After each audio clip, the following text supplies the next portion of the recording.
Hello,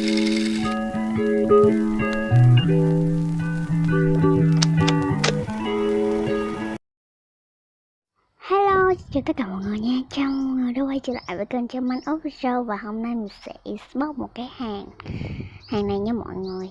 Đây là sushi. Và lúc mà video đầu của mình thì nó bị lỗi, cho nên là mình phải quay lại video này. Ok, bây giờ thì inbox thôi.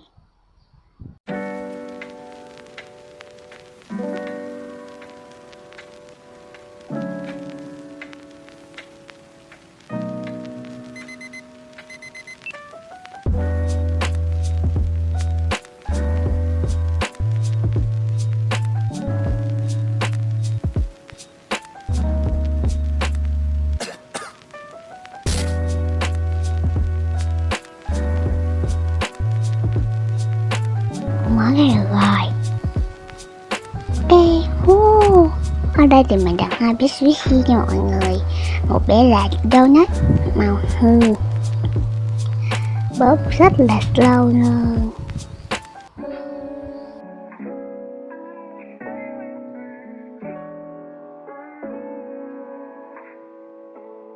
Rất là đặc luôn nha mọi người.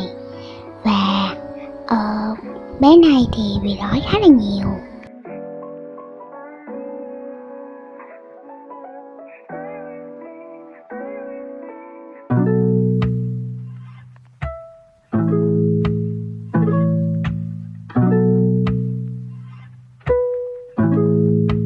Rất là thơm luôn nha mọi người.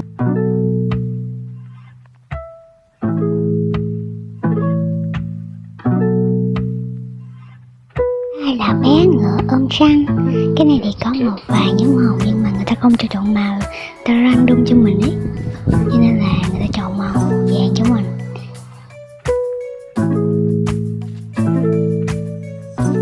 Rất cổ luôn.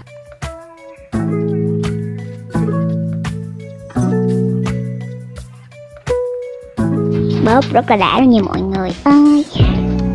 Bé ngựa thì nó đặc hơn răng một chút xíu.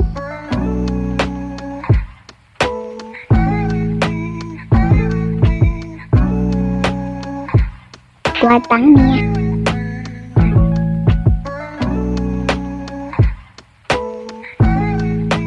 Quà tặng là 2 tấm sticker siêu xinh luôn nha mọi người.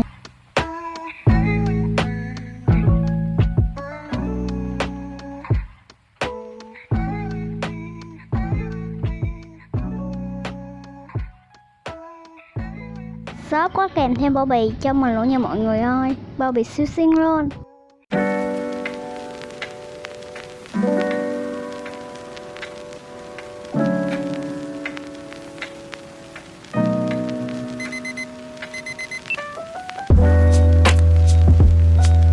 Ok thì mọi người nhớ bình luận xuống dưới và cho mình một like nha mọi người.